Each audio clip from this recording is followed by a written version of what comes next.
Hello, my name is Layla.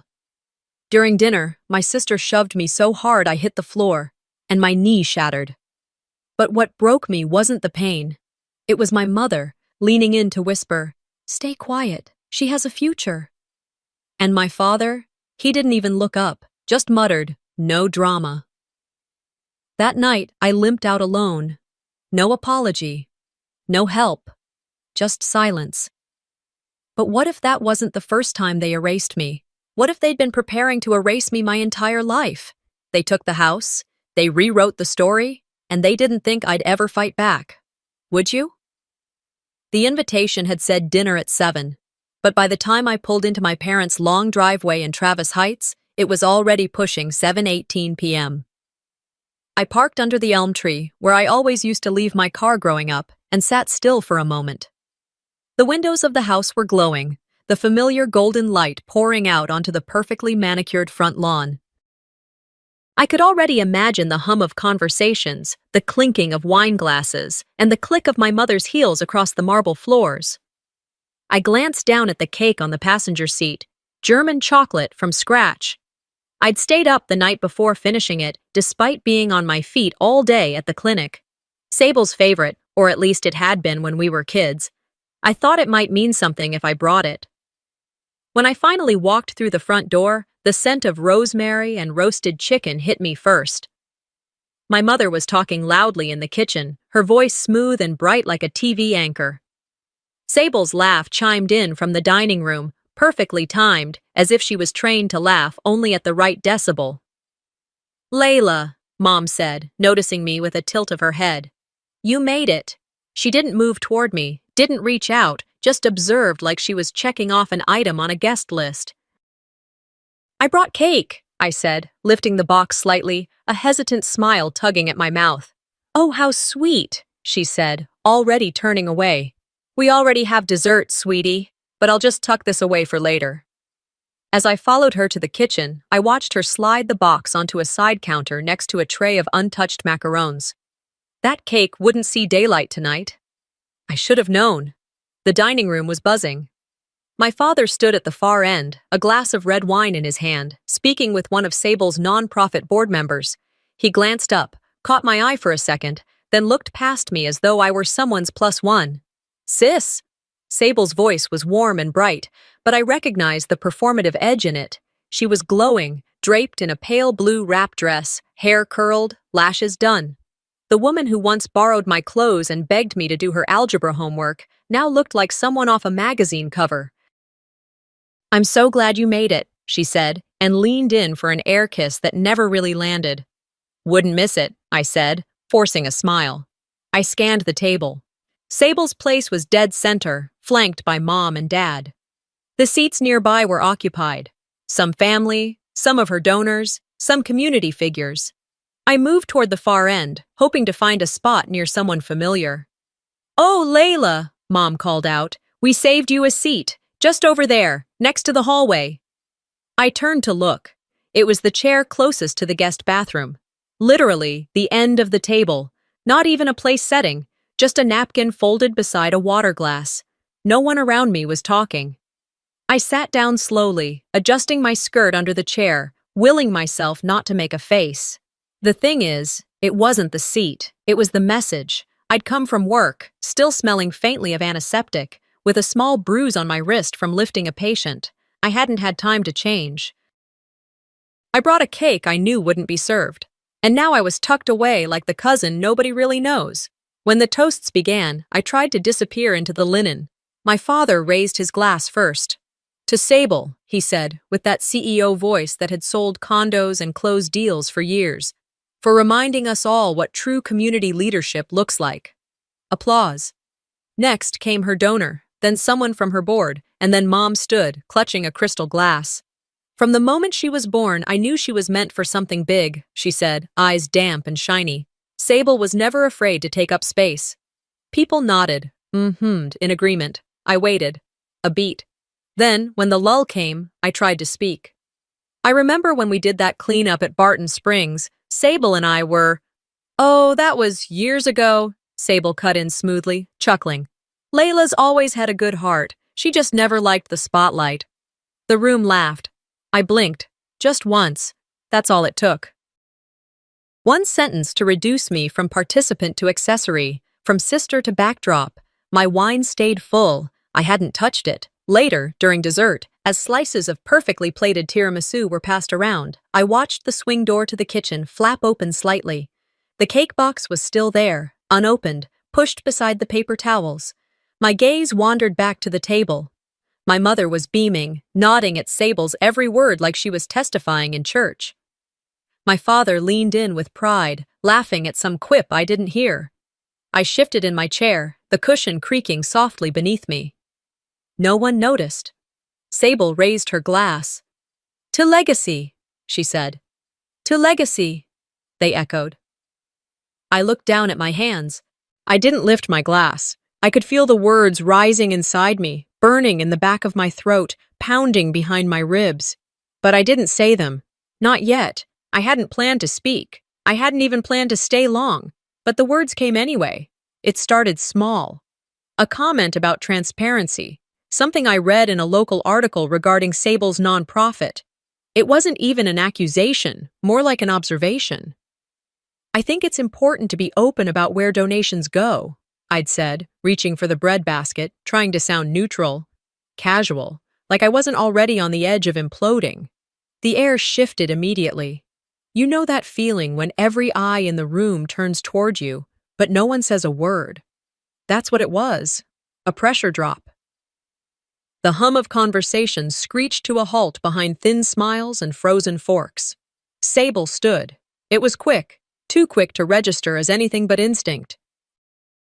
She pushed back her chair, the legs scraping against the hardwood like a threat, and walked toward me. There was something in her face, tight, practiced control clashing with something darker. She didn't say a word.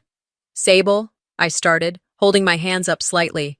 "I'm just saying, accountability matters. That's all."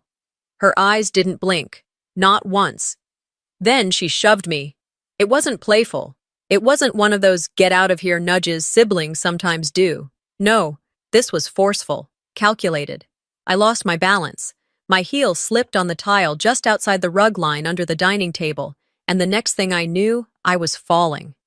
The crack of my knee against the floor echoed like a thunderclap through the room. I didn't scream immediately. Shock does that. But then the pain came, hot and sharp, radiating up my leg in waves. I gasped. My vision blurred. Someone dropped a fork. A chair scraped.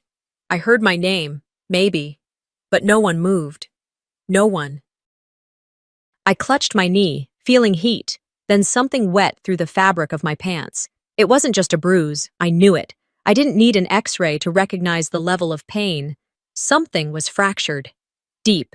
Sable stood above me, her hands trembling just slightly. "She slipped," she said, her voice too loud, too fast. "I didn't mean, she slipped." Mom appeared at my side. I thought, maybe, for a second, she was going to help me up. Instead, she crouched down, her perfume invading my lungs, and whispered harshly into my ear, "Stay quiet. She has a future. Don't ruin this." I froze. That was it. That was all she had to say. No concern, no call for help. Just that. Protect the image, protect the golden child, not the girl bleeding on the floor. I looked toward my dad. He was still seated, watching the scene like it was a mild inconvenience during a long flight. He didn't move, didn't raise his voice, just muttered under his breath without making eye contact. "No drama." That phrase, I've heard it my entire life. Don't cry, Layla. Don't complain. Don't ruin the moment. Don't be the one who makes everything messy. I tried to stand, but my leg collapsed under me. The pain sent a fresh bolt of nausea up my spine. I choked on the air, desperate for someone, anyone, to move. I think she needs help," someone said near the end of the table. A guest, a stranger. "She's sensitive," Mom replied without missing a beat. "She'll be fine." I was not fine. I crawled, hand over hand across the tile to the kitchen counter. I used the cabinet handle to pull myself upright, the weight on my good leg making me dizzy. I heard whispers behind me, Awkward laughs, the clinking of plates as dessert resumed. I didn't say goodbye. I didn't grab the cake. I limped out the side door without a word, feeling heat bloom behind my eyes, but refusing to let a single tear fall. The porch light was still on as I made my way to my car, the gravel biting into my shoes. My legs screamed with each step. I could barely bend it as I climbed in and slammed the door. I sat there for a while, my hands trembling on the steering wheel, the cake box still in the passenger seat, unopened, untouched, just like me. It was quiet in the car, too quiet. And in that silence, something broke.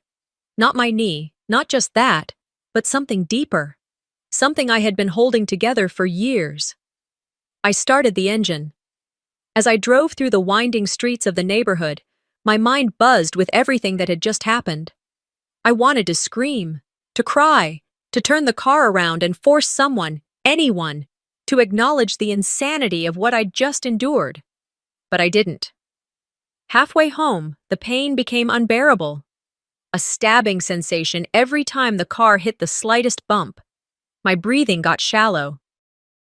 I pulled over near an empty park, barely managing to throw the gear into park before curling forward with my head against the wheel. I fumbled for my phone, my fingers slick with sweat. I unlocked it, pulled up my hospital's direct line, but I didn't press call.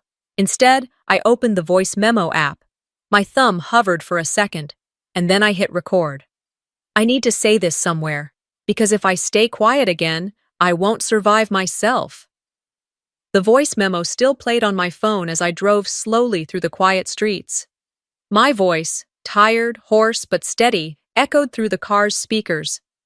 I let it loop once, then I saved it. Not because it was poetic or brave, but because I needed proof that I'd said it, finally.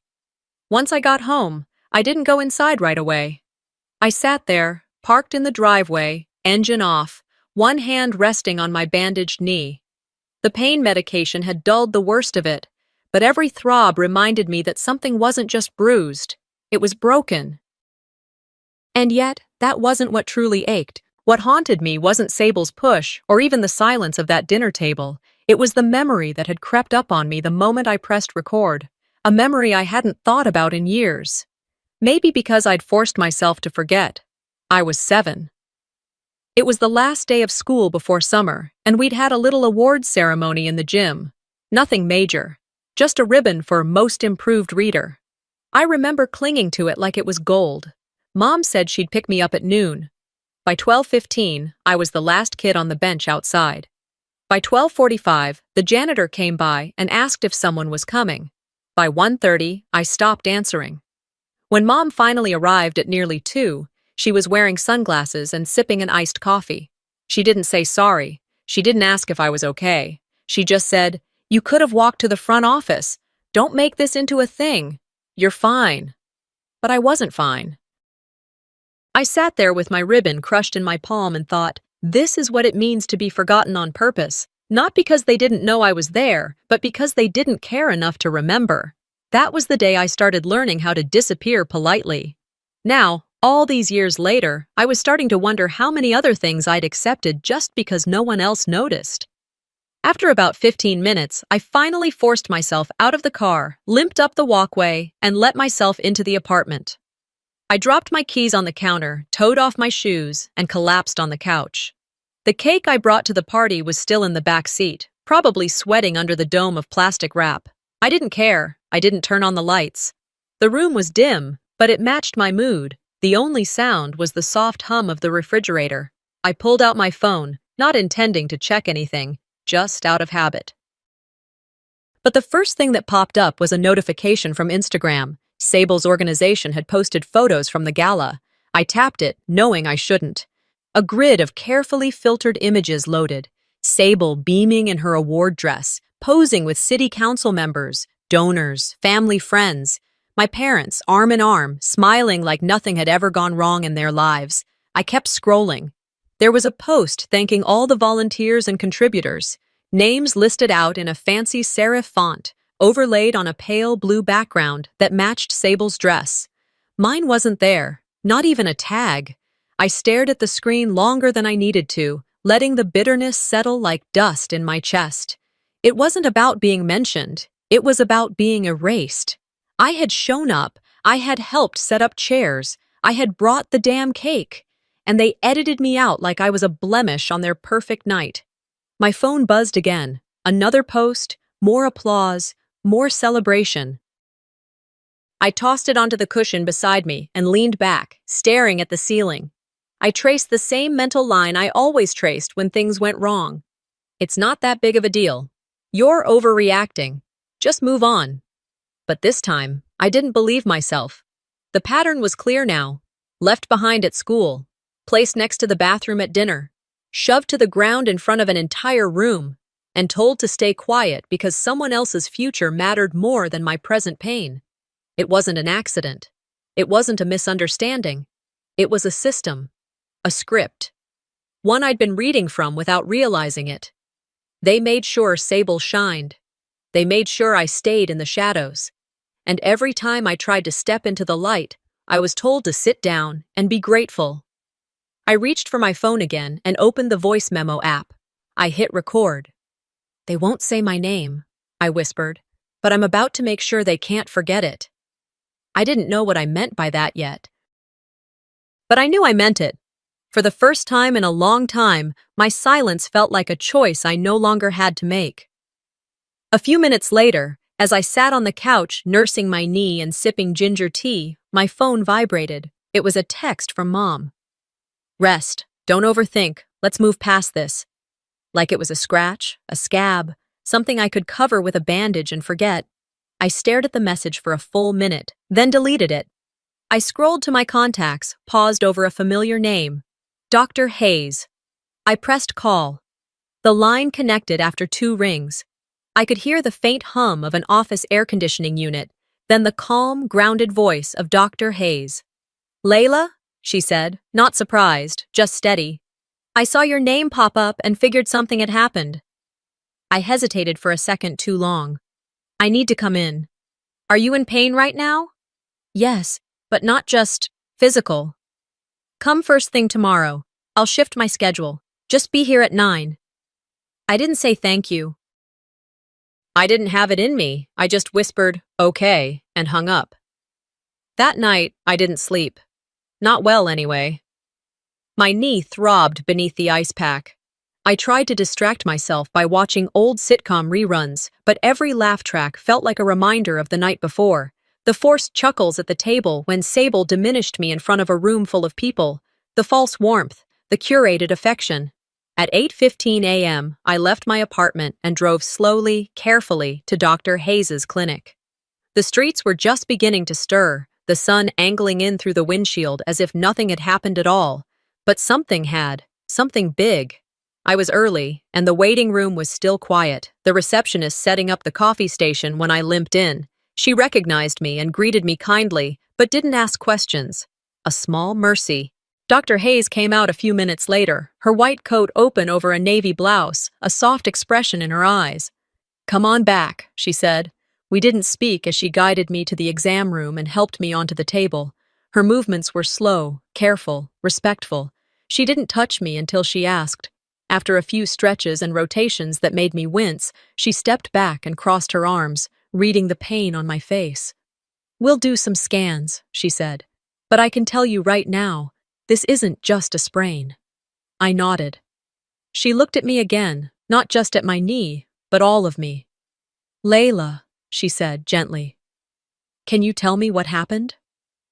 My hands gripped the edges of the exam table. The truth perched just behind my teeth, burning. I didn't launch into it. I didn't cry or vent or dramatize. I just said, my sister pushed me. She was angry. The words felt foreign, sharp, but real. Dr. Hayes's eyes didn't widen. Her voice didn't change. She simply said, you're safe now. And somehow, that did more than the ice, more than the painkillers. It broke something open. I didn't want to say anything, I admitted. They'll twist it, make me look like I'm exaggerating. Layla, she said softly, you did the hard part already. You told the truth. She paused, then added, and as your physician, I'm legally required to report this. It's not optional. My heart dropped. Can't we wait? Just, just until I talk to them first? You don't owe them a warning, she said firmly. And frankly, delaying this could put you at risk of further harm. You made a brave choice today. Let's not backpedal. I looked away. They're going to say I did this for attention. Of course they are, she said. Because admitting the truth means tearing down the myth they've built. She turned toward her computer, started entering notes. And Layla, she added without looking back, you're not the one tearing it down. It's already cracking. And you're just refusing to keep patching it. She picked up the phone. While she made the call, I sat in silence, watching the sunlight inch across the exam room floor. Something about that moment, about finally letting someone else see behind the curtain, made me feel taller despite sitting down. The appointment wrapped up. She gave me a brace, stronger medication, and a follow-up plan. I thanked her with a nod that didn't feel big enough. On the drive home, I didn't turn on the radio. My mind was too loud already. I was barely inside my apartment, brace still tight, phone in my hand, when the first call came. I didn't answer. Then came the texts. Marceline, how could you do this to your sister? Do you have any idea what this looks like? Call me back, now. More came in over the next hour, from unknown numbers, mutual friends, Sable's assistant. But the one that told me everything I needed to know came from the house itself. While I sat on my couch, bracing myself for whatever would come next, 2 officers stood on my parents' front porch. I know this because I got a screenshot from an acquaintance who lived down the street. She sent a message with the photo. Is everything okay? The police are at your mom and dad's place. I stared at it. Then I smiled. Inside that house, I could picture the scene like a stage play. The door opens. Marceline answers, her robe pressed, makeup subtle, but camera ready just in case. Oh my, she says. There must be some mistake. The officer speaks calmly. We received a report of a domestic incident. We're here to gather information. Of course, she replies, her voice lowering. There's a misunderstanding. My daughter Layla. She has a vivid imagination. She's always been dramatic. She bruises easily. At this point, she offers them tea. Sable comes downstairs, her face composed, but her energy brittle. She slipped, she says. I barely touched her. The officer raises an eyebrow, writing this down. Lawrence, my father, remains quiet, as always. He stands behind them, a hand in his pocket, watching, saying nothing, but he hears everything. She's just doing this because she can't stand that I've made something of myself. Sable finally snaps, her voice cracking. She's always wanted to be me. I don't know how long the officers stayed. I don't know what they wrote down or what they saw or didn't see. But I know the truth was now on record, and it hadn't come from a whisper behind closed doors. It had come from me. I looked at my phone again. 10 unread messages. I didn't open a single one. I closed my eyes and deleted them all. I didn't sleep that night, but I wasn't restless. It was more like something had clicked into place, like my body had finally accepted that this wasn't a misunderstanding, a temporary storm I just had to wait out. It was deliberate. They chose this. By morning, my inbox had filled with noise, news alerts, appointment confirmations, even a reminder for a dental cleaning I'd forgotten about, but one email stood out. Subject: Insurance update, estate review. I opened it, assuming it was spam or some routine policy notice. But the name of the law firm in the header was familiar. My parents' estate attorney. I'd dealt with him a few years back when Dad had me listed as secondary beneficiary on the property insurance for the house. The family house. The one I was told would eventually be mine. The message was brief, a request to confirm updated insurance documentation reflecting the current title holder. I blinked. That phrase, current title holder. I clicked through the attached documents and saw it, plain and unceremonious. Owner, Sable M. Harrington, not Lawrence, not jointly with Mom, just Sable. I stared at the screen. The transfer date was nearly 6 months ago. A few days after that family dinner, where Mom assured me everything was fair and everyone gets their moment. I hadn't asked for the house. I didn't beg for it. But I was told for years, in subtle, manipulative little drips, that it was the plan. I was the one who still lived nearby, the one who fixed the broken fence when Dad was recovering from surgery, the one who paid for their house cleaner when Mom needed a break. Now it was hers. Quietly, without a word to me. I didn't cry. That part of me felt dried up now. Instead, I opened another window and pulled up the county records. I needed to see it from a second source. I needed it to feel real. And there it was. Transfer of ownership filed electronically. No signatures from me required. Just a few clicks and a notary. I closed the laptop, got up, made coffee. By the time I made it to Dr. Hayes' office for my follow-up, I'd decided I wouldn't mention it. Not yet. I needed to keep control of the pace, my rhythm. I wasn't reacting anymore. I was moving with purpose now. Dr. Hayes came in with her usual no-nonsense presence and gestured for me to sit. "Your scans confirm it. 2 fractures," she said, flipping through a tablet. "One clean, the other hairline. You're going to need therapy and time. A lot of both." "I figured," I said. She studied my face. "You're too calm. That concerns me." I exhaled slowly. "I'm focused." She nodded once. "Good, because you'll need that." She paused, then added, "Also, your mother called me." I turned to face her fully. "She left a message, Doctor."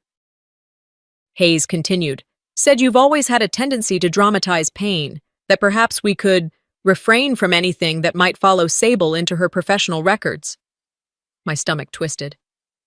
"She said that?" I asked, voice low. Dr. Hayes nodded. "I thought you should know." I felt the heat in my chest rise.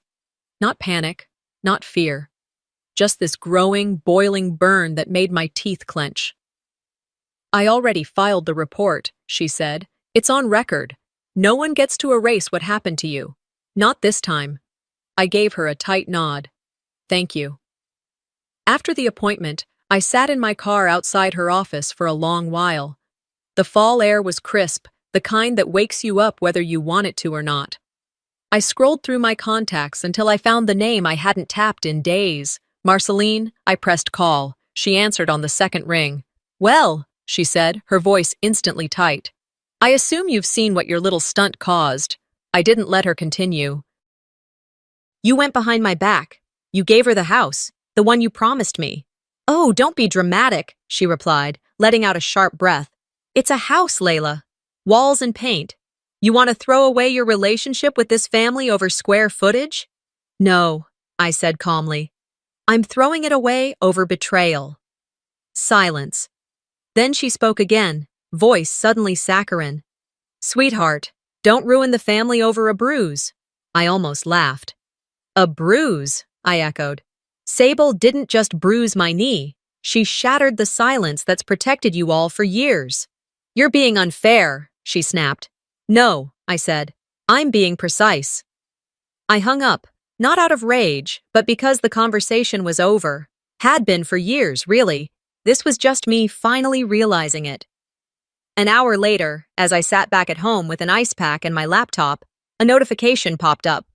Sable had made her Instagram account public again. And she was clearing the air. I clicked, already knowing what I'd find. She'd posted a series of curated slides, a black and white selfie with red puffy eyes, a quote about family cutting deepest, and a long caption filled with vague phrases like misunderstood intentions and protecting my peace. One sentence stood out. "Sometimes the people closest to you try to destroy you because they're lost in their own pain." I didn't feel rage. I felt clarity. She was laying the foundation of her defense, turning herself into the victim. Not this time. I opened my laptop. I began drafting a complaint, not just about the assault, but about the public defamation, the campaign to paint me as unstable, petty, jealous. Every sentence I wrote came from memory, not malice. I stuck to facts, timestamps, witnesses, screenshots, truth. When I finished, I hovered over the button that said Submit. I clicked. The air was cool that morning. Autumn had finally settled in, the kind of dry chill that made Austin mornings feel lighter, even when your chest felt like it weighed 50 pounds. I opened the curtains in my apartment, letting the soft sun pour in as I sipped black coffee that tasted more like burnt memories than comfort. My phone buzzed on the kitchen counter. I almost ignored it, assuming it was another passive-aggressive message from Mom or one of Sable's concerned friends who only knew how to weaponize kindness. But when I glanced down, I saw dozens of notifications lighting up my screen like a warning flare. Tags, mentions, DMs. My stomach tightened as I tapped into Instagram. And there it was, Sable's latest move. A long, curated post. Picture perfect. Her in soft lighting, looking up toward the sky, clasping a coffee mug like she was praying. Captioned with, "Some people can't stand seeing you shine." Then, as if that weren't enough, "I never thought my own blood would try to destroy everything I've built. But God has a plan. I choose peace." Peace. She chose peace after publicly accusing me of war. The comments were exactly what I expected. "You're so strong." "Keep going, Queen." "Family can be toxic. Cut the snakes." And others, uglier, meaner, directed at me, about how bitter sisters try to ride coattails, about attention seekers who stage drama for relevance. I hadn't even responded yet, hadn't said a word, but she was already painting the stage and assigning the roles. Hers, the misunderstood radiant leader. Mine, the jealous, broken background character. I set the phone down without reading more. Then it buzzed again. Voicemail. From my mother. I didn't want to listen, but I knew I had to. I needed to know how far she was willing to go this time. I pressed play. Her voice came through the speaker, that slow, careful tone she used when she wanted to seem reasonable. "Layla, this is getting out of hand. You're going too far. Think about your career, your reputation. Think about what people will say when this becomes bigger. You still have time to make this right.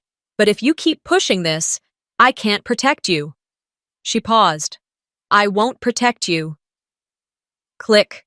I stared at the phone, then opened my voice memo app and recorded the message straight from speaker. Saved it, labeled it, Marceline, Threat 10-21. Because at this point, I knew I couldn't trust anyone not to rewrite history. Later that afternoon, I got a message from Taylor, an old college friend I hadn't talked to in months. "Hey, you need to hear this. Sending you a link. Don't shoot the messenger." It was a podcast link. Sable had gone live with one of those cozy, feel-good hosts who specialize in healing trauma and setting boundaries with toxic people. The episode was called "When Jealousy Lives in the Family." I didn't want to listen, but I did. In the first 10 minutes, she never used my name, but she didn't have to. "There's someone in my life," Sable said in that soft, breathy voice she always used when she wanted to sound humble, "who's really struggling right now. I have compassion for her, truly. But it's hard when that pain gets turned against you." The host hummed in sympathy. Sable continued, "Sometimes, when you do well, the people you thought loved you can't handle it. They twist your kindness into something ugly. They accuse you of things that never happened, just so they don't have to look at their own unhappiness." I sat frozen, listening to her rewrite everything. No one asked her why someone would fabricate medical records. No one pushed back. Just more praise. "You're so brave for sharing this. You're showing grace in the face of cruelty." The next morning, her follower count jumped by 20,000. Mine stayed at 912. I could have screamed. I could have posted screenshots. I could have written a scathing rebuttal.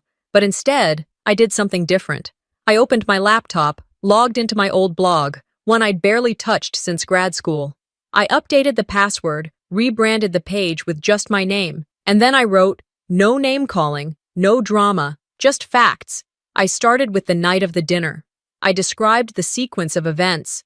I attached medical records, redacted but verifiable, a time-stamped photo of my swollen, bruised knee, the official hospital intake form. And then I wrote, carefully, "I have nothing to gain from this truth, but I have everything to lose by staying silent." Silence protects power, not people. I was taught to keep the family's reputation intact, no matter what it cost me. But not anymore. I clicked publish. No hashtags, no filters, just the truth sitting plainly on the screen. I closed the laptop, feeling a strange mix of nausea and calm. The way you feel right before a big storm hits, but after you've boarded up the windows. And then, as if on cue, another ping. New email. Subject, request for interview. The Guardian. I opened it slowly, reading the brief message from a features editor who'd seen the blog and wanted to know if I'd be open to talking more. I didn't respond immediately.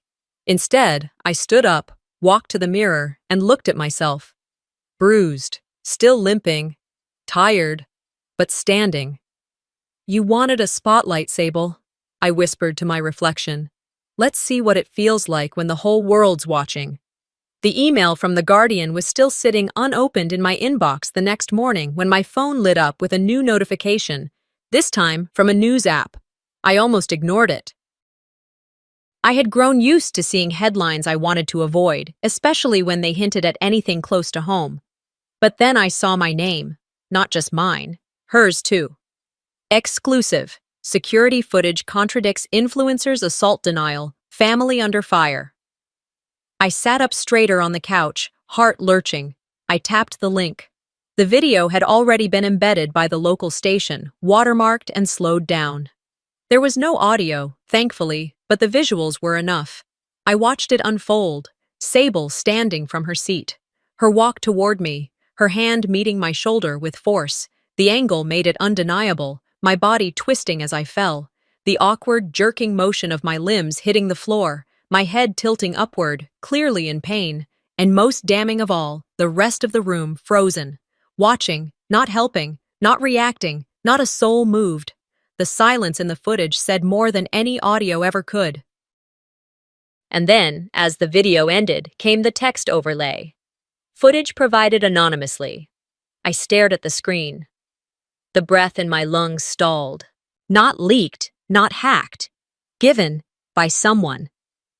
Less than 10 minutes later, social media exploded.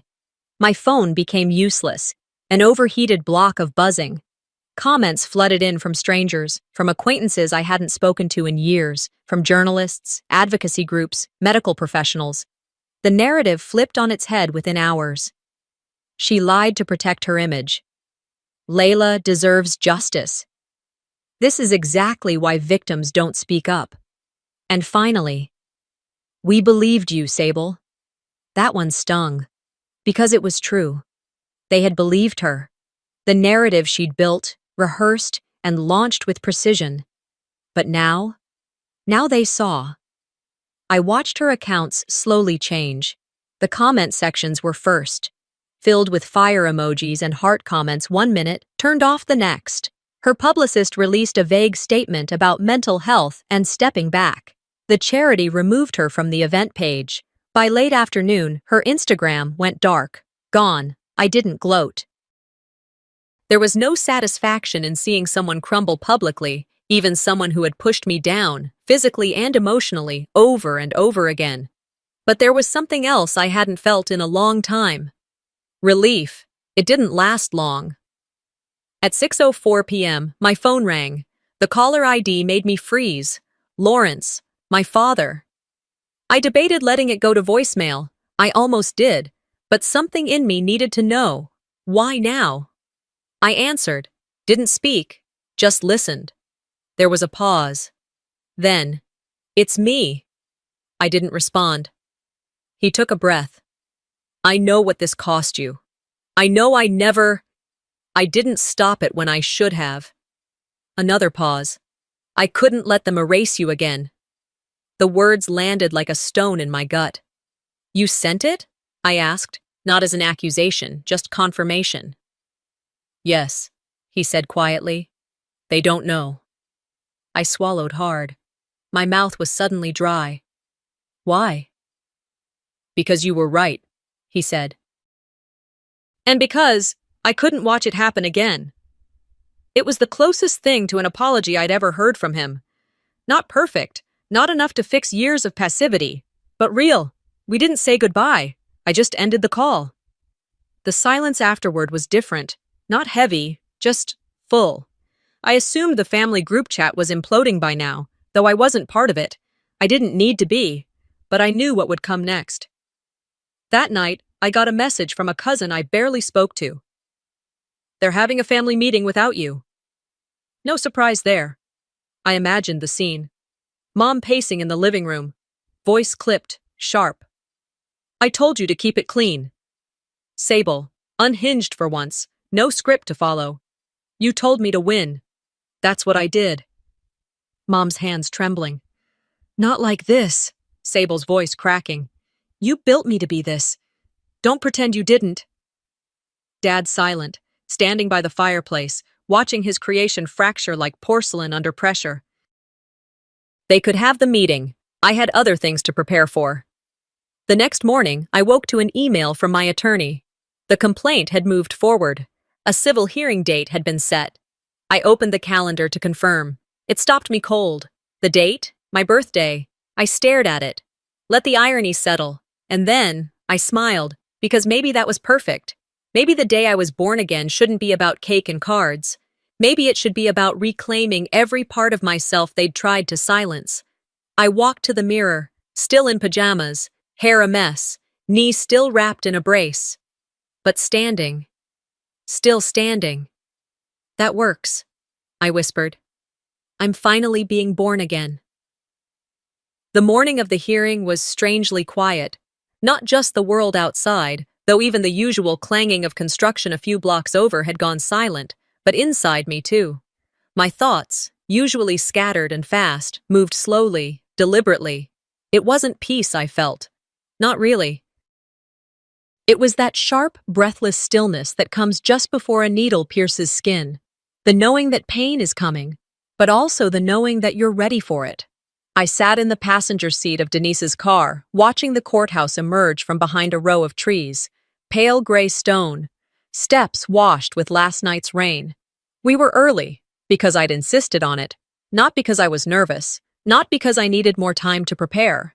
I'd been preparing for years, but I needed to walk in unrushed. I needed to arrive fully in my body, step by step, not flung forward by urgency. Denise, my attorney, said nothing. She knew better than to fill silence that was doing its own work. I opened the door and stepped into the chill.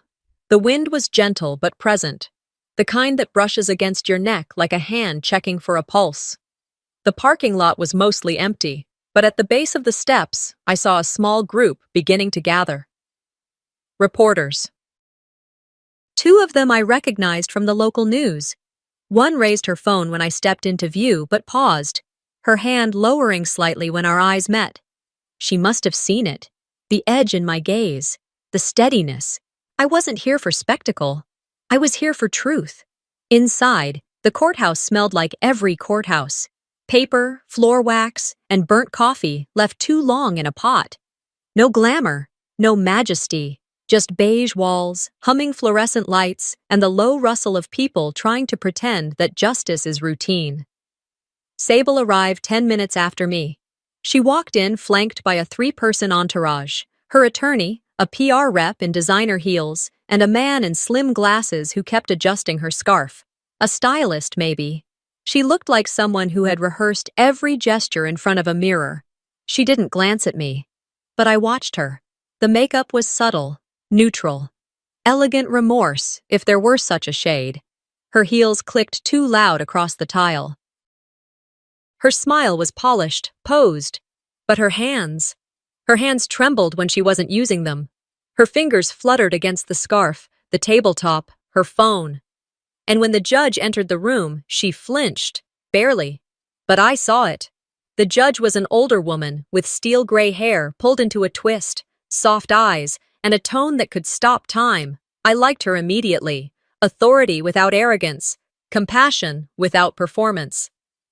We began with motions, opening statements, legal framing.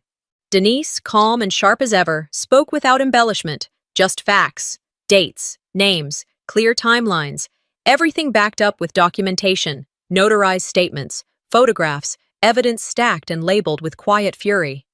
Then it was my turn. I stood slowly, walked to the stand. No limp today, though the scar on my knee peeked from beneath the hem of my skirt. A thin line, a permanent one, a silent witness. I sat, was sworn in, then faced the courtroom. No tears, no raised voice. I didn't perform. I told the truth. I spoke of the dinner, the tension, the words thrown like knives across white linen. The push, the sharp edge of the table, the sound I made when I hit the ground. I spoke of the silence afterward. I told them about the hospital, how I drove myself, how no one came, how my mother whispered through clenched teeth that Sable had a future and I had to be quiet, because scandals weren't good for scholarships or sponsorships. I explained how my sister used her reach to spin the story before I even got a chance to tell it, how she minimized my pain to protect her brand, how my absence from family photos was rebranded as distance, how the narrative had been edited until I looked ungrateful. I didn't exaggerate, but I didn't hold back either. I ended with this. I didn't come here to destroy anyone. I came because I was destroyed, and I refused to stay buried. The room was silent. Even Sable had stopped fiddling with her scarf. During recess, I stepped into the hallway to catch my breath. The courthouse corridor was dim, colder than the courtroom itself. I leaned against the wall, stared out one of the small windows, and exhaled slowly. That's when I saw him. Theo, I hadn't seen him in months. He looked older, like someone who had spent too long trying to fix something that never wanted to be fixed. He didn't come toward me. He walked straight past me, his eyes flicking to mine only briefly, towards Sable. She was seated on a bench, flanked by her team. He leaned in and whispered something I couldn't hear. Then he stepped back and said clearly and loudly enough for the entire hallway to hear, "You told me it was an accident." Her face paled. She opened her mouth, but he raised his hand, cutting her off before the performance could start. "We're done." Then he walked away. No yelling, no theatrics, just finality. A camera clicked nearby. One of the reporters had caught the moment, and for the first time, Sable looked exposed. Not elegant, not framed, just a person unraveling in real time. Court resumed. The ruling came quickly. The judge spoke with clarity, her words like footsteps across marble. Sable was ordered to pay damages, monetary and emotional, not a fortune, but enough to be seen, to be acknowledged. A restraining order was granted. 2 hours later, her nonprofit released a statement saying she had voluntarily stepped down from her leadership role. No acknowledgement of why, just distance. I declined the payout. Instead, I asked that it be donated directly to a women's shelter specializing in trauma recovery, a place where women like me wouldn't have to speak 10 times before being believed once. When it was over, I didn't linger. Most of the crowd had cleared. A few reporters waited by the exit, but Denise guided me through a side door. We sat in a quieter hallway, her folders stacked neatly in her lap, while she organized the last details. I took out my phone for the first time that day. One new message, from an unknown number. "Your story gave me the courage to leave. Thank you." No name, no details. But I didn't need any. I leaned back on the bench, inhaled deeply, and looked up through the narrow pane of glass set high in the wall. The sky above the courthouse was overcast, soft gray with no promise of sun, but it was open, and it was mine. 6 months passed without fanfare. No sudden revelations, no grand apologies, just time, doing what it does best, moving forward whether you're ready or not. I'd started sleeping through the night again. Not always, but enough. I still woke up from time to time with flashes of Sable's voice, Marceline's chilling calm, Dad's silence. But the ache didn't control me anymore. It had become background noise, something I could acknowledge without surrendering to. When I was invited to speak at the National Women's Leadership Summit in Houston, I almost declined. I didn't feel like a leader. Survivors rarely do. But the email was kind, and the person who wrote it clearly understood that I hadn't just experienced a fall, I'd stood back up. And that mattered. The event was held in a modest but elegant ballroom. No glitz, no overproduced lights. Just rows of chairs filled with women, Some dressed in tailored suits, others in denim jackets and worn boots. Every single one of them carried stories in their bones. The topic they asked me to speak on was how to hold your truth when no one wants to hear it. I stood behind the podium, not reading from a script. I had notes, sure, but I didn't need them. I spoke from memory, from scar tissue. I told them about the dinner, the push, the words that fell afterward like ice water. I told them about the silence, the kind that isn't peaceful but punishing. And I told them what happened after, the courtroom, the fallout, the rebuilding. But I didn't linger in the pain. I anchored my story in the reclamation. The moment I stopped asking for space and started creating my own. At the end, I looked out over the crowd and said, "Your story doesn't lose power just because they pretend it didn't happen. Speak anyway, even if your voice shakes, even if your hands tremble. Say it for the version of you who stayed quiet too long." They stood, every single one. A woman in the front row, probably in her 70s, reached for my hand as I stepped down. She didn't say much, just mouthed, "Thank you." It was enough. 2 weeks later, I received a plain envelope in the mail. No return address, just my name, handwritten in neat, deliberate strokes. Inside was a letter, short, no flourish. "You were always the one who saw clearly. I'm sorry I stayed quiet so long. Your courage shamed me into action. Dad." I didn't cry. I folded it once, slid it into the drawer with the others I kept, the ones I read when I needed to remember who I was, who I chose to be now. Around that time, a friend sent me a link to a property auction listing. I clicked out of curiosity. It was my childhood home. Foreclosed. Empty. I stared at the listing photo for a long time. The house looked the same on the outside. Red brick, wide porch, 2-story colonial. But something about it felt hollow now, like the energy had shifted, cleared. I made a call. Through a friend's business name, I submitted a silent bid. It was accepted within days. And then, for the first time in my life, I walked into that house with full ownership, not just of the deed, but of my place in the story. I didn't move in. I transformed it. We gutted the kitchen, opened up the back wall into a wide garden space, added a quiet therapy room upstairs, hired counselors, partnered with nonprofits, turned the living room into a resource library. At the front of the property, we hung a small wooden sign, still standing. I didn't put my name anywhere on it. This wasn't about me anymore. People came, slowly at first. Women of all ages, some with kids, some with trauma they hadn't even fully named. They painted, they wrote, they cried, they sat in silence that didn't sting.